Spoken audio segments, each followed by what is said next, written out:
जय हिंद साथियों, KG classes 2.0 में आपका स्वागत है। दोस्तों, हम लोग 10 का हिस्ट्री पहला चैप्टर पढ़ रहे हैं, यूरोप में राष्ट्रवाद। दोस्तों, पिछले 3 वीडियो में हम बताए हैं, कल के वीडियो में हम पढ़ा है इटली का एकीकरण। क्या? इटली का एकीकरण। लेकिन आज हम लेके आए हैं जर्मनी का एकीकरण। क्या? जर्मनी का एकीकरण। लेकिन जर्मनी का एकीकरण से पहले थोड़ा कल का रिवीजन कर लेते हैं। कल का वीडियो में क्या पढ़ाए थे, थोड़ा देख लेते हैं। दोस्तों, कल हम पढ़े थे इटली का एकीकरण। इटली का एकीकरण।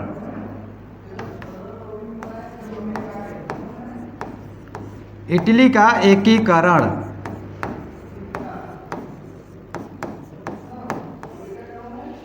इटली के एकीकरण में 3 लोग का सबसे अहम योगदान था।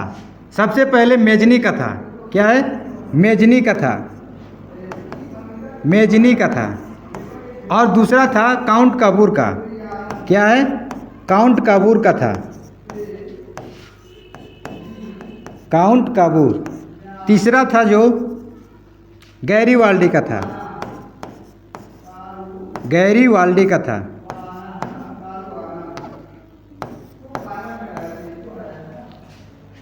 सबसे पहले मेजनी शुरुआत किया था इटली का एकीकरण करने के लिए। और इटली का एकीकरण ये बहुत प्रयास किया। कम से कम 14 वर्ष तक ये प्रयास किया। सबसे पहले प्रयास का किया 1820 में। 1820 में कार्बोनरी संघ का गठन किया। क्या है? कार्बोनरी संघ। ये कार्बोनरी संघ जो है ये गुप्त संगठन था। क्या था? गुप्त संगठन था। कार्बोनरी ये गुप्त संगठन था। गुप्त संगठन क्यों बनाया गया था? हमने बताया था कि इटली के एकीकरण में सबसे बड़ा बाधक था ऑस्ट्रिया। ऑस्ट्रिया का चांसलर था उस समय मेटरनिक। और मेटरनिक नहीं चाह रहा था कि इटली का एकीकरण हो। नहीं चाह रहा था कि इटली का एकीकरण हो। उसी से छिपाते हुए, उसी को छिपाने के लिए कार्बोनरी संघ का गठन किया गया 1820 में। अब इसके बाद 1830 में नागरिक आंदोलन चलाया। क्या है? नागरिक आंदोलन चलाया। नागरिक आंदोलन चलाया। और फिर भी नहीं माना। इसके बाद क्या किया? 1831 में, 1 साल बाद 1831 में यंग इटली का स्थापना किया। यंग इटली का स्थापना किया। फिर बोला कि फिर हम नहीं मानेंगे। फिर भी नहीं माना। फिर प्रयास किया 1834 में। 3 साल बाद मेजनी ने 1834 में क्या किया? यंग यूरोप का स्थापना किया। और यंग यूरोप का स्थापना किया। फिर इसके बाद आता है काउंट काबूर। ये एक युद्ध में हार जाता है। हार जाता है तो इसका प्रयास खत्म हो जाता है। आता है फिर काउंट काबूर। काउंट काबूर क्या करता है? ये बहुत शातिर दिमाग का था। ये बोलता था कि दिमाग से हम लोग तन खेलेंगे। यही इटली का एकीकरण के लिए इटली का जो समस्या था, इटली देश का जो समस्या था, इटली देश की समस्या को पूरे यूरोप का समस्या बना दिया था। ये इसका पूरा अहम भूमिका था काउंट काबूर का। इटली की समस्या को ही पूरा यूरोप का समस्या बना दिया था। जैसे पिछले वीडियो में बनाए थे, जैसे हमारे घर का जो समस्या है, घर का समस्या को हम पूरा गांव का समस्या बना दिए। ठीक उसी प्रकार इटली का जो समस्या था पूरे यूरोप का समस्या बना दिया। अब तीसरा आता है गैरीवाल्डी। गैरीवाल्डी का क्या मुख्य योगदान था? गैरीवाल्डी का मुख्य योगदान ये था लाल कुर्ती।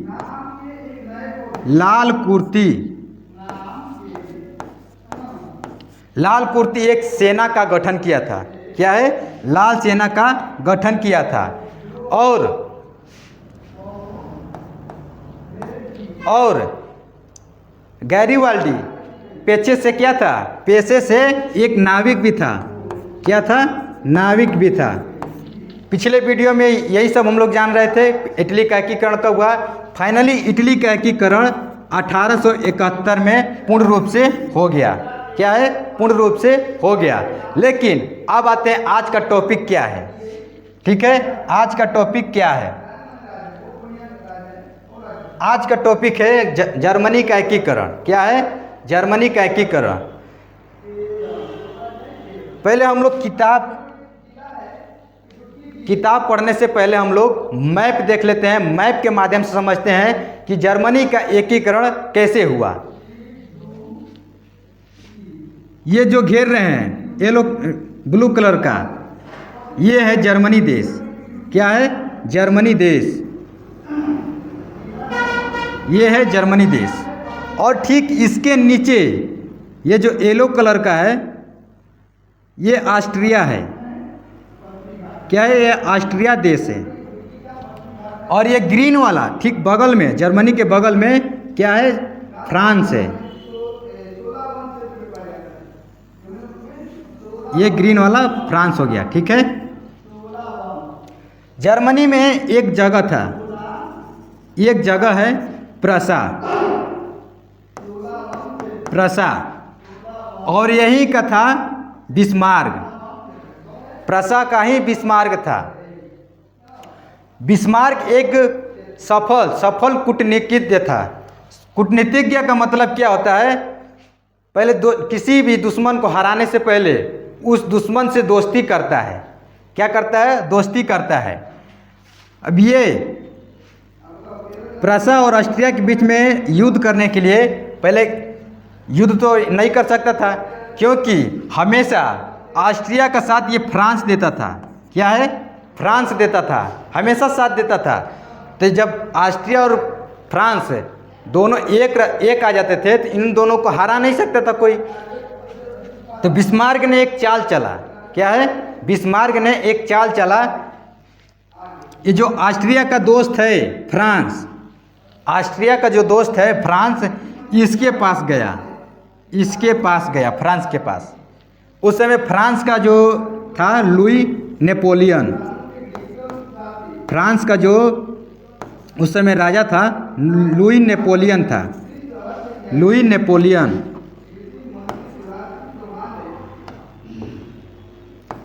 नेपोलियन। ठीक है, बिस्मार्क अपने दूत को भेजता है लुई नेपोलियन को। लुई नेपोलियन के पास भेजा कि देखो कि हम ऑस्ट्रिया से क्या करते हैं, हम ऑस्ट्रिया पे कब्जा करना चाहते हैं। इसमें अगर तुम साथ देते हो तो ये जो फ्रांस का है इससे ऑस्ट्रिया का भी तुम्हारा मतलब कब्जा हो जाएगा। तो बोला नेपोलियन, क्या बोला ये लुई नेपोलियन बोला कि ऐसा दिमाग हमारे दिमाग में क्यों नहीं आया। सबसे पहले हमारा दिमाग में ये बात क्यों नहीं आया।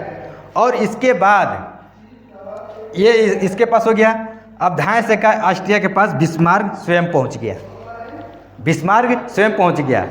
ये तो दुश्मन है, लेकिन दोस्ती करने के लिए ये ऑस्ट्रिया के पास पहुंच गया। इससे क्या बोला, फ्रांस से बोल दे कि ऑस्ट्रिया पर आक्रमण कर रहे हैं। ठीक, लेकिन ये आक्रमण थोड़ो करने जा रहा है। ये देखो क्या करता है, ये ऑस्ट्रिया के पास गया। कौन? बिस्मार्क। तो बिस्मार्क से जाके बोला कि ये जो ऊपरा डेनमार्क है ना, ये ऊपरा डेनमार्क है ना, ये इससे जाके यहाँ का जो चांसलर था मेटरनिक बोला कि ये डेनमार्क को हम लोग कब्जा कर लेते हैं। क्या है? कब्जा कर लेते हैं। तो ऑस्ट्रिया के साथ जाता है, इस पर फाइनली कब्जा भी कर लेता है। क्या है? कब्जा भी कर लेता है। अब जब इस पर कब्जा कर लिया, तब इस पे क्या करता है, इस पे ऑस्ट्रिया पर स्वयं आक्रमण कर देता है। क्या है? पहले दोस्ती किया, दोस्ती करने के बाद फिर इस पे दुश्मनी निभाया। पहले से तो दुश्मन था ही, लेकिन दुश्मन से दोस्ती किया, फिर अपना दुश्मनी निभाया। ऑस्ट्रिया पे हमला कर दिया। और इसके बाद भी जब इस पे हमला कर दिया, जब इस पे कब्जा कर लिया, और इसके बाद नहीं रुका, फिर इसके बाद फ्रांस पे भी हमला बोल दिया। क्या है? फ्रांस पे भी हमला बोल दिया। अब थोड़ा समझ में आया होगा कि जर्मनी का एकीकरण कैसे हुआ है, थोड़ा हम लोग चाहते हैं पीडीएफ पे। क्या है, हम लोग थोड़ा जाते हैं पीडीएफ में। पीडीएफ में है क्या, नोट्स में क्या है साथियों। एक बात और, आप लोग चाहे तो इसका नोट्स भी बना सकते हैं। क्या है, नोट्स भी बना सकते हैं।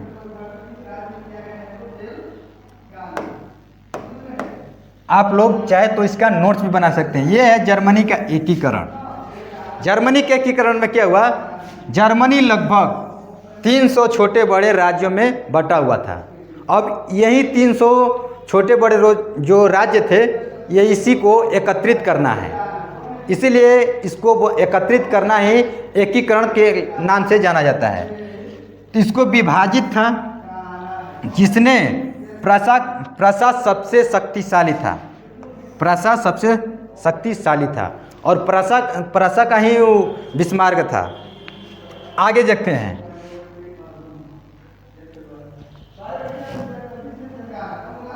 जर्मनी का एकीकरण। जर्मनी का एकीकरण हो चाहे फ्रांस का एकीकरण हो, इसमें श्रेय नेपोलियन बोनापार्ट को दिया जाता है, क्योंकि पूरे यूरोप में सबसे पहले एकीकरण का उन्होंने ही शुरुआत किया था। कौन, नेपोलियन बोनापार्ट। पूरे यूरोप में एकीकरण का नींव यही डाले थे, नेपोलियन बोनापार्ट। पूरे ये देखो, जर्मनी के एकीकरण का श्रेय नेपोलियन बोनापार्ट को जाता है, क्योंकि 1806 ईस्वी में जर्मन क्षेत्रों पर विजय प्राप्त करके इन्होंने क्या किया, एक जर्मन राइन परिषद करके संगठन बनाया था, निर्माण किया था। ये देखो, राज्य संघ, जर्मन राइन राज्य संघ का निर्माण किया था। और आगे देख लेते हैं, इसके बाद क्या किया, यहीं से जर्मनी का राष्ट्रवाद का जो भावना था धीरे धीरे बढ़ने लगा, धीरे धीरे पनपने लगा। कहाँ पे, वहाँ के जनता के लोगों में धीरे धीरे बढ़ने लगा, पनपने लगा। इस अवधि के दौरान क्या है, इस अवधि के दौरान जर्मनी में एकीकरण का शुरुआत हो गया। इसी अवधि से क्या है, जर्मनी में एकीकरण से शुरुआत हो गया। देखते इसमें कौन कौन था, हिगेल हो गया, कांट हो गया, हमबोल्ट हो गया, आइजेंट हो गया, जैकब हो गया, जैकब ग्रीम हो गया, ग्रीम आदि बुद्धिजीवों को किसानों और कलाकारों में जर्मनी को राष्ट्रवाद का बढ़ावा दिया। कौन कौन, किसान हो गए, कलाकार हो गए, शिक्षक भी हो गए, छात्र भी हो गए। बताएंगे आगे। शिक्षक और छात्र दोनों क्या करते हैं, राष्ट्रवाद को बढ़ावा देते हैं। क्या करते हैं, बढ़ावा देते हैं, राष्ट्रवाद को बढ़ावा देते हैं। आगे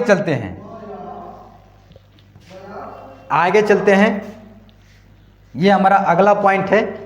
शिक्षकों और छात्रों ने मिलकर जर्मनी के एकीकरण के लिए क्या किया, ब्रुसेन सेक्ट नामक का सभा का गठन किया। क्या किया, ब्रुसेन सेक्ट का नामक सभा गठित किया। और वाइमर राज्य में स्थित येना था, येना क्या था, विश्वविद्यालय। क्या था, विश्वविद्यालय, येना विश्वविद्यालय। वाइमर राज्य में येना विश्वविद्यालय था। वहीं से शिक्षक और छात्रों ने जो एकीकरण था, राष्ट्रवाद को बढ़ावा दिया। क्या किया, बढ़ावा दिया। आगे देखते हैं, 1834 में जर्मन व्यापारियों ने आर्थिक व्यापार समानता को बढ़ावा देने के लिए क्या किया, प्रसा के नेतृत्व में एक संगठन बनाया और उस संगठन का नाम है जालवेरिन। जालवेरिन ये हमेशा पूछता है, एक नंबर में पूछता है, एक नंबर में जालवेरिन संगठन कब स्थापित किया गया था, कब बनाया गया था? तो 1834 में जालवेरिन कब बनाया गया था, ये संगठन कब किया गया? तो 1834 में। आगे चलते हैं, आगे चलते हैं जर्मनी के एकीकरण में। जर्मनी के एकीकरण में बिस्मार्क का क्या योगदान था, ये हम लोग थोड़ा जान लेते हैं। जर्मनी के एकीकरण में बिस्मार्क का क्या योगदान था? देखो, प्रूसिया के शासक विलियम प्रथम ने जर्मनी के एकीकरण के उद्देश्य से एक महान कूटनीतिज्ञ बिस्मार्क को क्या किया? अपना चांसलर नियुक्त किया। क्या किया? अपना चांसलर नियुक्त किया। कौन? विलियम प्रथम। कौन है? विलियम प्रथम, जो प्रूसिया का शासक था, राजा था। उसको क्या किया? महान कूटनीतिज्ञ बिस्मार्क को अपना चांसलर नियुक्त कर दिया। आगे चलते हैं,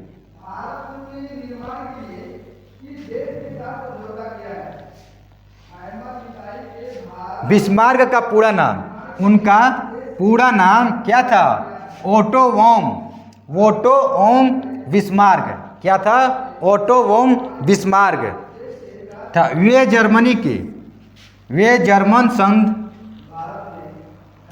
जर्मन संसद में प्रूसिया के लिए प्रतिनिधित्व थे। क्या थे? प्रतिनिधित्व थे। और निरंकुश राजतंत्र का समर्थन भी करते थे। क्या थे? निरंकुश राजतंत्र का समर्थक भी करते थे। आगे चलते हैं, क्या है?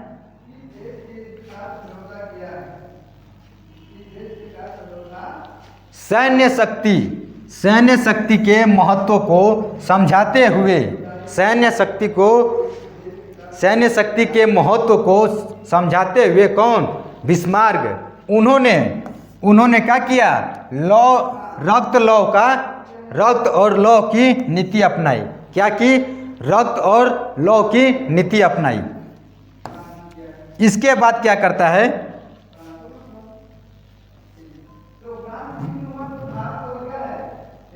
इसके बाद क्या करता है? सेल्सविंग और होल्स्टिंग राज्यों के मुद्दे पर बिस्मार्क ने ऑस्ट्रिया के साथ हाथ मिला लिया। क्या किया? ऑस्ट्रिया के साथ हाथ मिला लिया। ये कहाँ के दोनों शहर थे? ये डेनमार्क के थे। ये डेनमार्क में जो जब हमला किया 1864 में, डेनमार्क पर जब हमला किया तो ये दोनों शहर जीत के लाया था। क्या है? पहले सेल्सविंग और होल्स्टिंग। कौन था? होल्स्टिंग। ये दोनों शहर जीत के लाए थे। 1864 में डेनमार्क पर आक्रमण कर उसे क्या किया? पराजित कर दिया। आक्रमण करके डेनमार्क को पराजित कर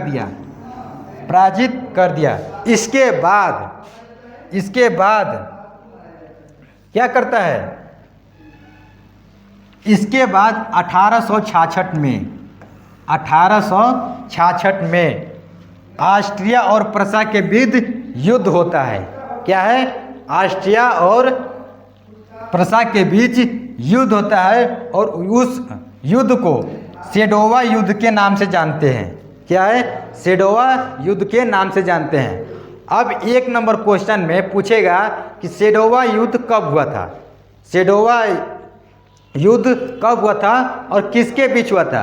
तो ऑस्ट्रिया और प्रूसिया के बीच हुआ था। कब हुआ था? 1866 में। कब हुआ था?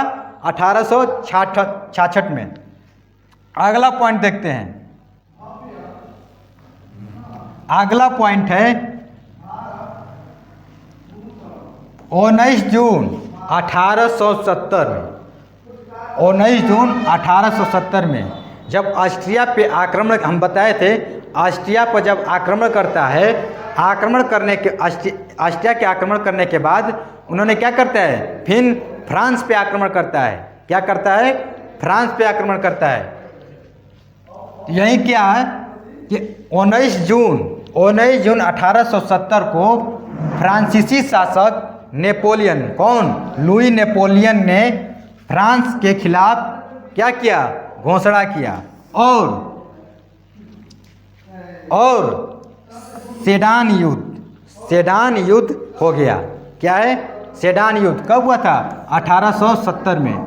वो जो 1866 में था वो सेडोवा का युद्ध था, लेकिन ये सेडान का युद्ध है। क्या है, सेडान की लड़ाई हो गई और फ्रांस को क्या किया, हरा दिया, पराजित कर दिया। क्या है, पराजित कर दिया। आगे देखते हैं,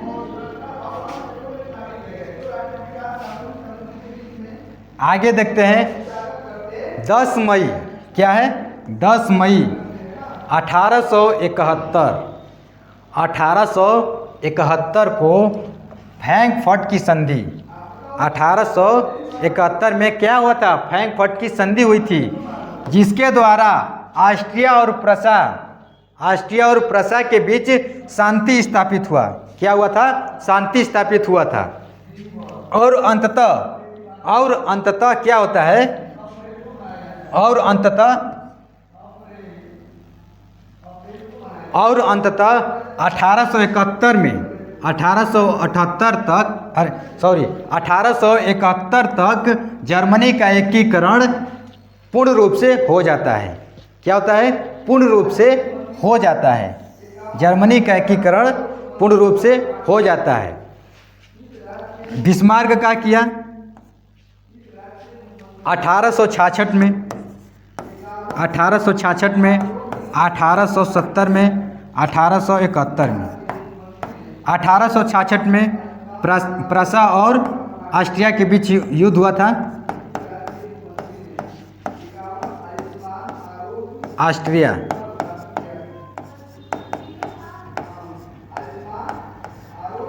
के बीच युद्ध होता है। फिर इसके बाद 1870 में फ्रांस और प्रसा के बीच में युद्ध होता है। इसे सेडोवा के युद्ध से नाम से जाना जाता है, सेडोवा। और इसे सीडान, क्या है, सीडान के युद्ध से जाने जाते हैं। और फाइनली 1871 में जर्मनी का एकीकरण हो जाता है।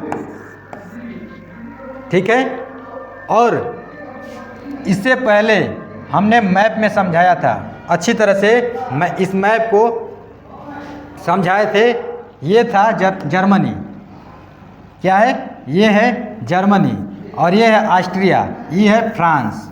सबसे पहले डेनमार्क पे हमला बोलता है, फिर उसके बाद ऑस्ट्रिया पे हमला बोलता है और ऑस्ट्रिया के बाद फ्रांस पे, फिर इसके बाद क्या हो जाता है, जर्मनी का एकीकरण हो जाता है। तो आज के वीडियो में इतना ही, मिलते हैं अगले वीडियो में। तब तक के लिए जय हिंद, जय भारत।